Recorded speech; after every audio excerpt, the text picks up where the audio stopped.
I have lost over 400 pounds, which means that I am no stranger to a weight loss journey. And what I have learned over the last almost 20 years of my life with battling my weight is that there are some very harsh truths that people just don't want to accept about what is actually required for you to be a woman who loses weight and keeps it off.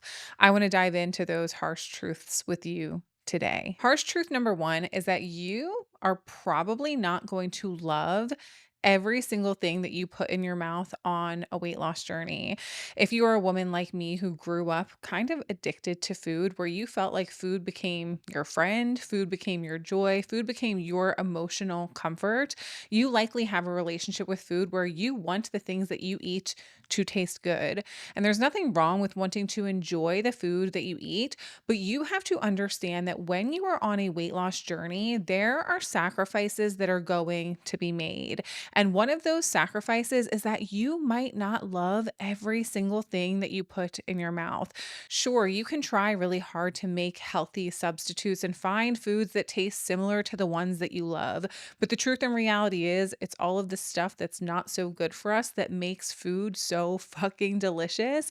So you're just not going to be able to recreate some of your comfort foods with healthy versions in a way that truly satisfies you.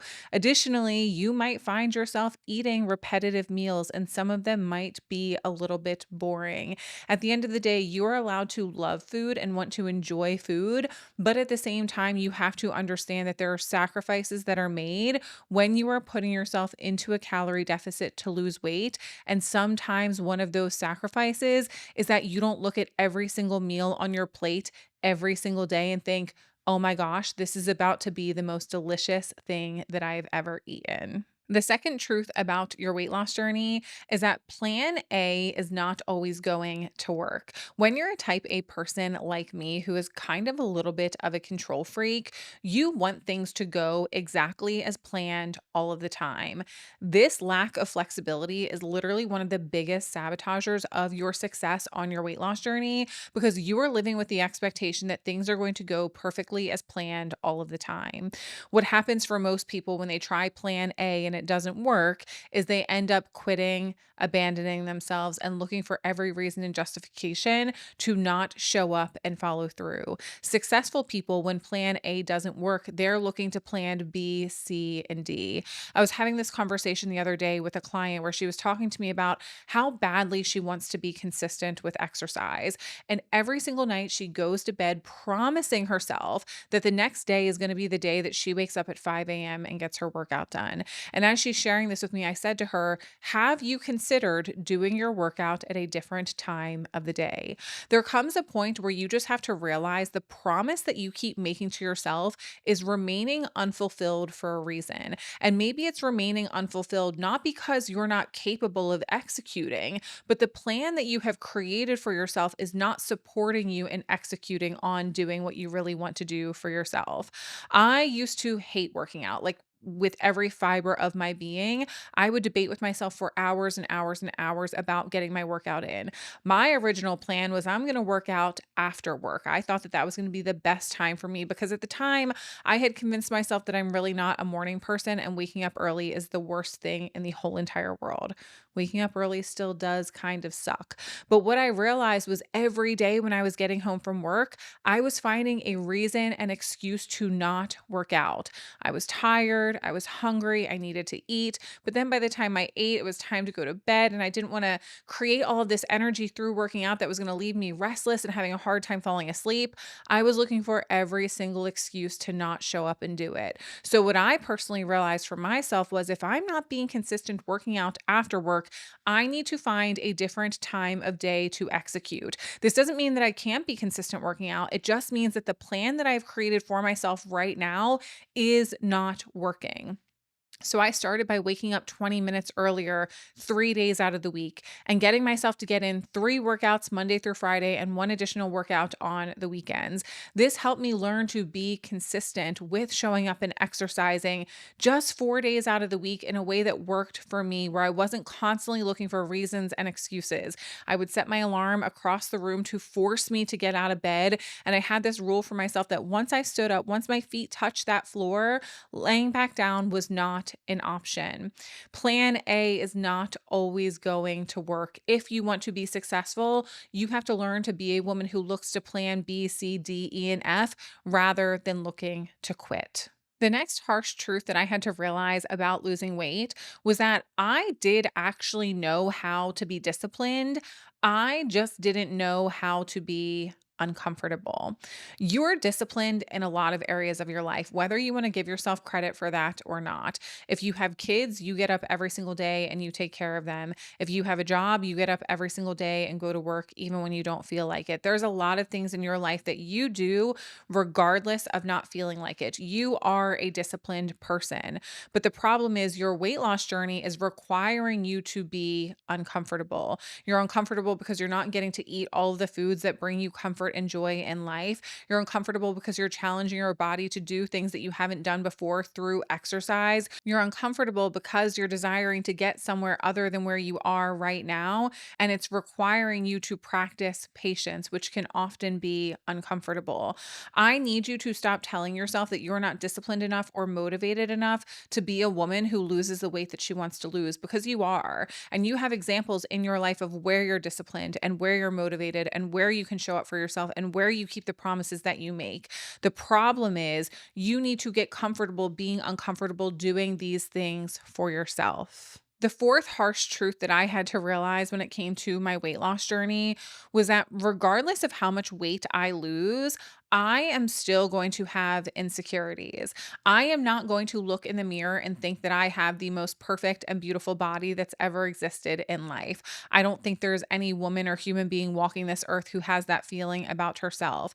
No matter how hard you work, no matter how much your body changes, no matter how many promises you keep to yourself, no matter how much your body transforms, no matter how much weight you lose or muscle you gain, no matter how many cosmetic surgeries you get afterwards, you are still a human being, which means you are going to have insecurities. You need to stop living with this belief that weight loss is the solution to fixing your life and making you feel like you have the perfect body, that you are going to love every single part of you, because these are just not truths that are ever going to exist in your life. You create a healthy relationship with your body, a loving one, an empowering one, an encouraging one, by working on that relationship. But at the end of the day, there isn't a human being walking this earth who doesn't have insecurities within themselves, in their bodies, and beyond. I'm sure that you have a lot of insecurities about your character as well. If you don't, then maybe you should consider why you care more about the insecurities you have about your body than the insecurities you have about your character. But I know that I have insecurities. I wonder often, am I smart enough? Am I capable? Am I well spoken enough? There are so many insecurities that I have in my life beyond just my body. But for some reason, as women, we put our bodies on these pedestals where we're constantly looking up and trying to get somewhere other than where we are. And as soon as we feel like we're not there, we think that we're just not good enough or worthy enough. When at the end of the day, you are allowed to, as a human being, have insecurities. That does not have to stop you from loving yourself and taking care of yourself, but stop expecting weight loss to be the solution to fixing every insecurity that you've ever had in your whole entire life, because it just won't. And the final harsh truth that I had to realize about weight loss, and this one was really tough and probably going to be tough for you as well. So I'm sorry to say, your goal body probably isn't achievable. I know that so many women look at other women and think, oh my gosh, body goals. I hate when women look at my body and say, your body is my goals. Well, no, my body shouldn't be your goals, because my body is my body and your body is your body. And unless you're 5'9" and have the exact bone structure as me, you're probably never going to look like me. You can try as hard as you want to look like other women, but at the end of the day, you have to understand the role that genetics plays in your ability to achieve your dream body. I've shared this before, but I'll share it again. I spent so many years of my life wanting to be a tiny, petite woman. In fact, I was just at the gym today and there was this stunning young girl there. She was probably like 25 years old.